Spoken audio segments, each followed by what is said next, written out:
Hi everyone, today I'm going to be playing with distress oxides and blending. I've picked out a forest moss, fossilized amber, prize ribbon and chipped sapphire. I don't know what these are going to look like together, but I'm all for having a go. I've got this new stamp which I bought from Sentimentally Yours, and this is called the Scenic Silhouettes Secret Garden. And it's this beautiful fairy on a toadstool, and then a couple of smaller fairies either side. It's got the birthday wishes, sentiment, and also have a magical day. So we'll choose one of those. And as you can see, it's a really nice big stamp. I am going to be using the Slender Collection Stitch Torn DL dies as well. And I've got myself a piece of super smooth cardstock, and this is just big enough. So first colour I'm going to go in with is the forest moss. So I'm going to load up my brush, and I'm going to have this card DL but top fold. And I'm going to come all the way along the bottom with the forest moss.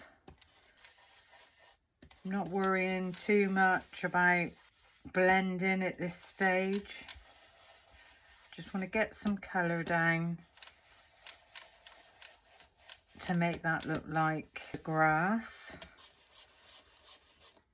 I'll try and get it deeper on the edges of the cardstock. And there we go. I'm quite pleased with that. So pop that one to one side. I'm just going to wipe that mess. Then I'm going to go it slightly with fossilized amber. Now I don't want too much fossilized amber. I'm just going to come off of the edge and go along the top. And that's all I want in the fossilized amber. I'm going to take back in my forest moss brush, and with what's left on the brush, I'm just going to blend that edge. And it's also dulling down the fossilized amber as well, which is what I would like. So that's those two colours. I'm going to give that a wipe up. Now the lightest colour, the prize ribbon. So I'm going to go in with this one next. I'm going to load up my brush. And I'm just going to come all the way along with the prize ribbon.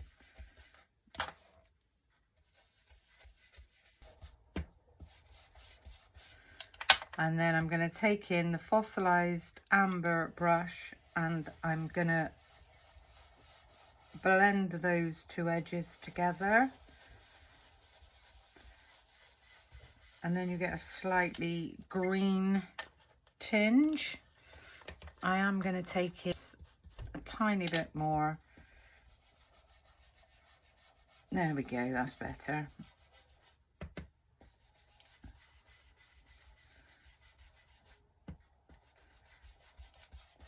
And just give that a blend. And then the last colour I'm going to take in is a chipped sapphire. I am going to use the same brush that I used for the prize ribbon. I'm going to turn my cardstock around. I'm going to get myself a piece of kitchen roll, and I'm going to come in all along the top.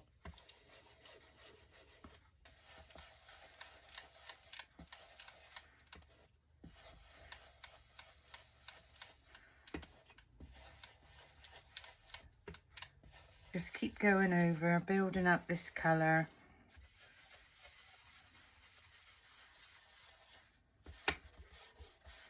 And then I'm going to go over, I'm going to have to take a clean brush, and I'm going to blend them in with the prize ribbon.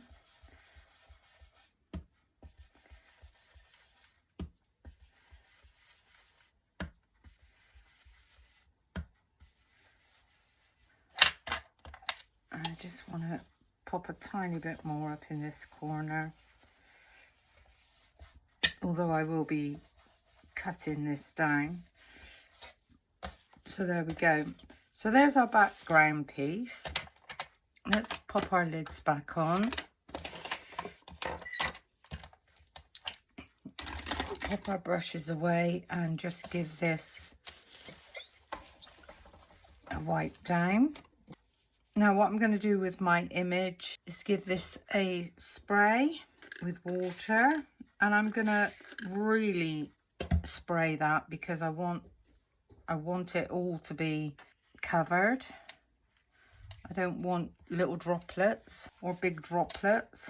I want the whole thing covered. I'm going to take in a clean piece of kitchen roll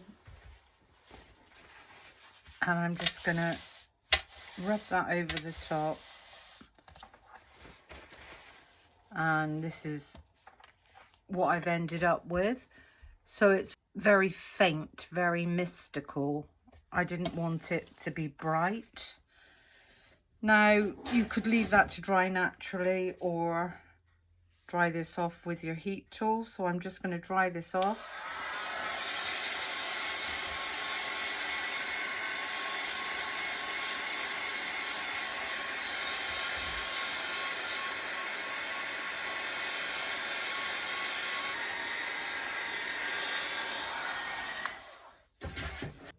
So now our background is completely dry. I'm going to take in my stamping platform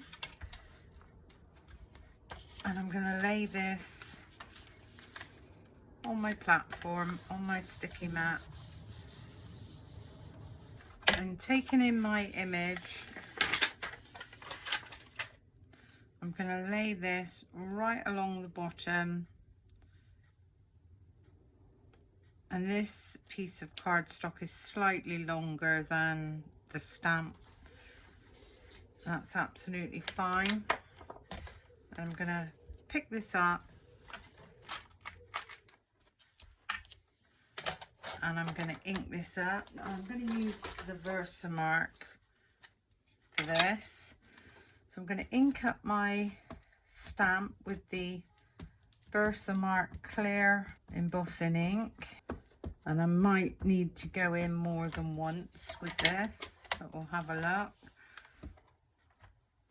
And I'm going to give that firm press down.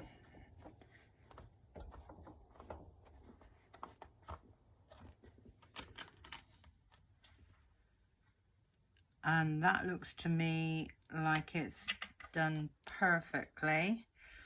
So I'm not going to go in with that again.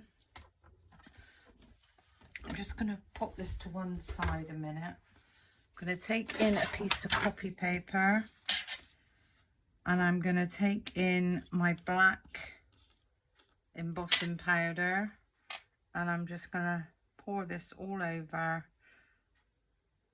and let that fall down. I'm going to turn this around and I'm going to go back across the other way. And let that fall all the way down and give that a tap off. I'm really pleased with that.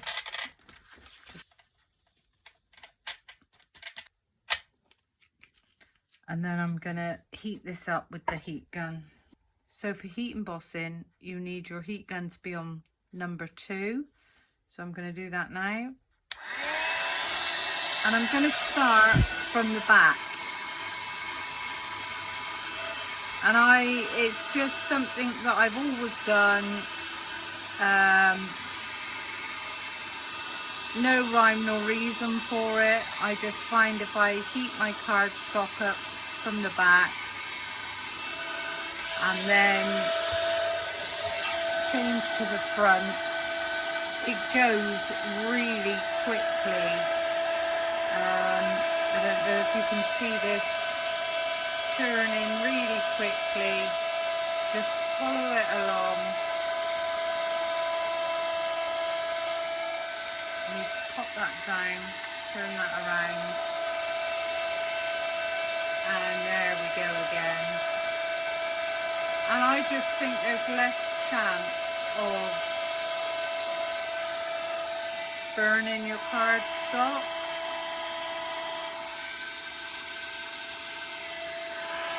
Lift your leg, and that little butterfly there. So there we go. There's our image heat embossed. I'm going to leave that to cool down for a couple of seconds. I'm going to cut my width, my depth, sorry, at 4. And I'm going to cut my width at 8. So it's a true DL size, but we're going to have it top folding. So we're going to have it this way. So my first matte layer is going to be black, 3 3/4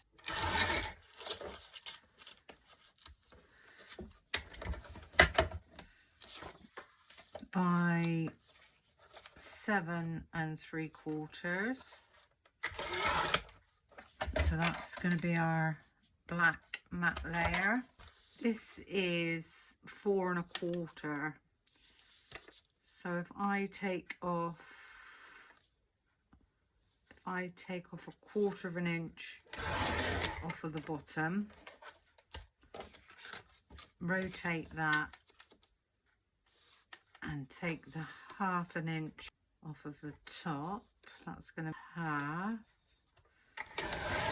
and take that off of the top. This is now going to sit depth wise on there. And now we need to take, I think, just these edges. So it's about 1/4 of an inch off of either side.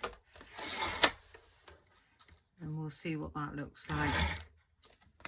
So if we pop this onto the black cardstock to go a bit more really. I'm going to take it right up to her feathers on one side and right up to her wings on the other. I'd like to try and keep them, all 3 of them in if I can. There we go. So we've now got quite a nice even border going all the way around. So taking in your glue, run a nice line of glue all around the edges.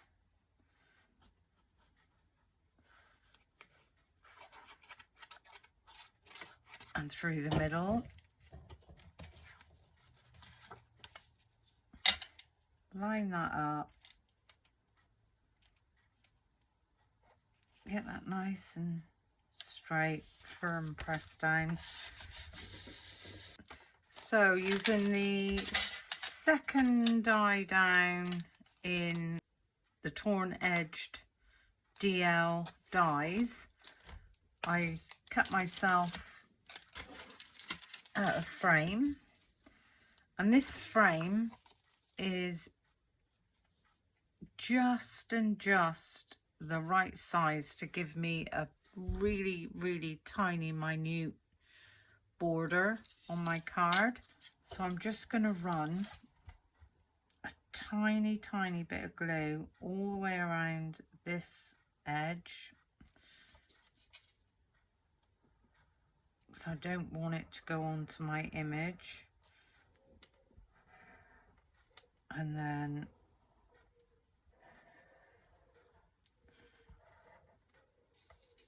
a bit around the outer edge.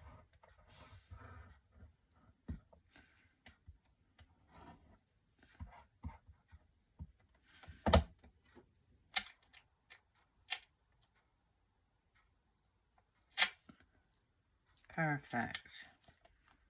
Turn that over and give those edges a really nice press down.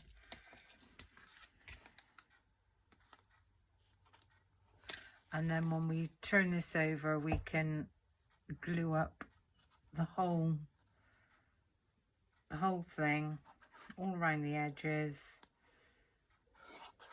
and in the middle.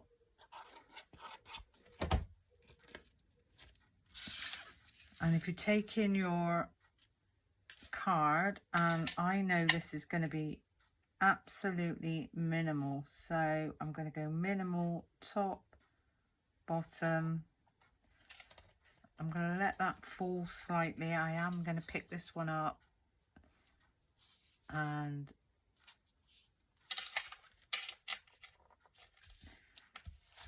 give that a nice press down. And for the sentiment, have a magical day. So sentiment's going to go there, so pop that on my block. I am going to ink this up with the Versamark, and I'm going to heat emboss it. So have a magical day.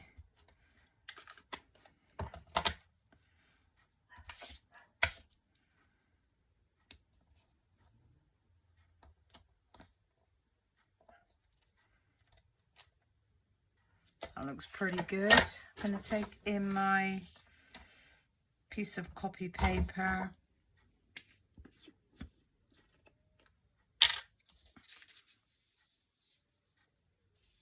Pour over my black embossing powder, and I'm going to go both ways.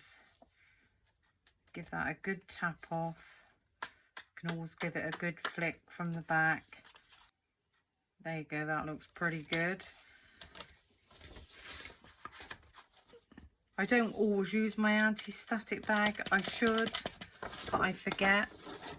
And 9 times out of 10 things work out fine, but you'll get the odd occasion where you'll get the odd speck that you don't want somewhere. I should learn to use it really. And then from the back on number 2, I'm just gonna melt this down. I'm gonna let you watch this go. So heating that up from the back, and then I'm going to come along the front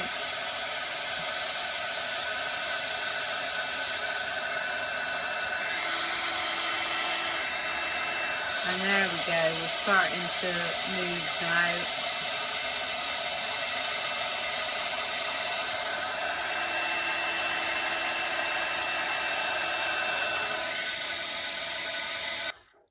And that is heat embossed absolutely beautifully. Now I'm going to fussy cut this, and I'm just going to follow around the actual design. It's really quite easy.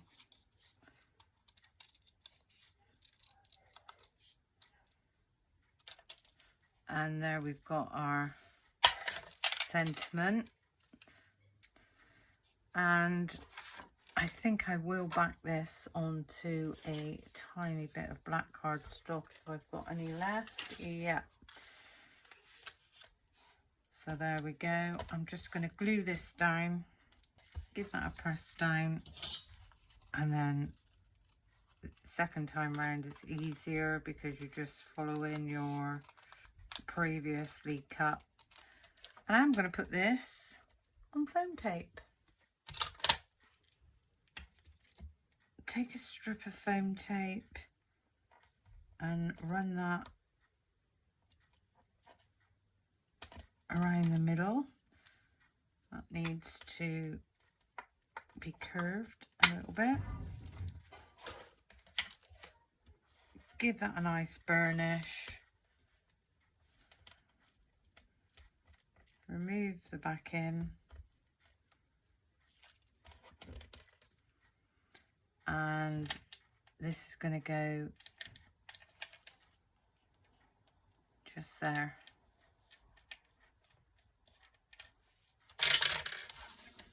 So there we go. We've made a beautiful fairy card. I hope you've learnt something. Until the next time, bye for now.